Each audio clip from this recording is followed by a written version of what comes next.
ሰላም እንዴት ናችሁ? እኔ የምላችሁ ጋይስ ቡዜ መቼ ነው የምትወልደውና መቼ ነው ለሷስ ምንድነው የሚያምራት? መጥፋቱ ነው ወይስ ምንድነው የሚያምራት?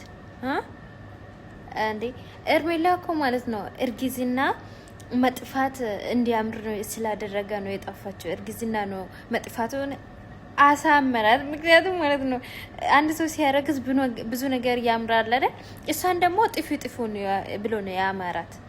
ለዛ ጠፋች። በቃ ተዋት እንዲ ኢፋና ቡዜ ማለት ነው። የምር አትፋጁ ባይዘው ማለት ነው። ኢፋ ትችላለህ ማለት ሰዎቹ ሁሉ በቃ ለሰው ጥያቄ ሆነ ማለት ነው የሚጠይቀው እነሱን ባይዘው ማለት ነው። የሚያጭቅ እናቴን አረ የምር ምን አይነት ጭንቅላት ነው ያለው? ኢፋ ትችላለህ እናቴን ማለት ነው።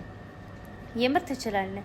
ጥያቄዎቹ ምኑ ያበደ ነው። ቡዜ ግን ማለት ነው እንዳታብጂ አሁን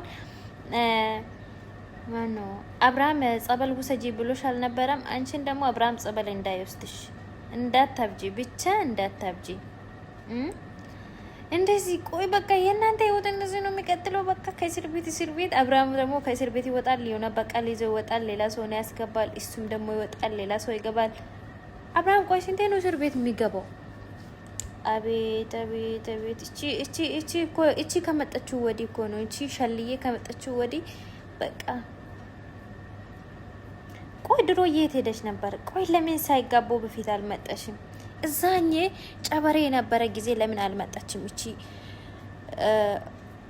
ምን ሊበላችሁ የምርቺ አረ በጣም አይመጥናትም። ስድቦቹ ሁሉ አይመጥናትም። የምር በቃ ለሷ የሆነ ልዩ ስድብ መፍጠር አለብን። የምር ሀያ አለ ነው ምን አለ ነው ቦርኮ አለ ነው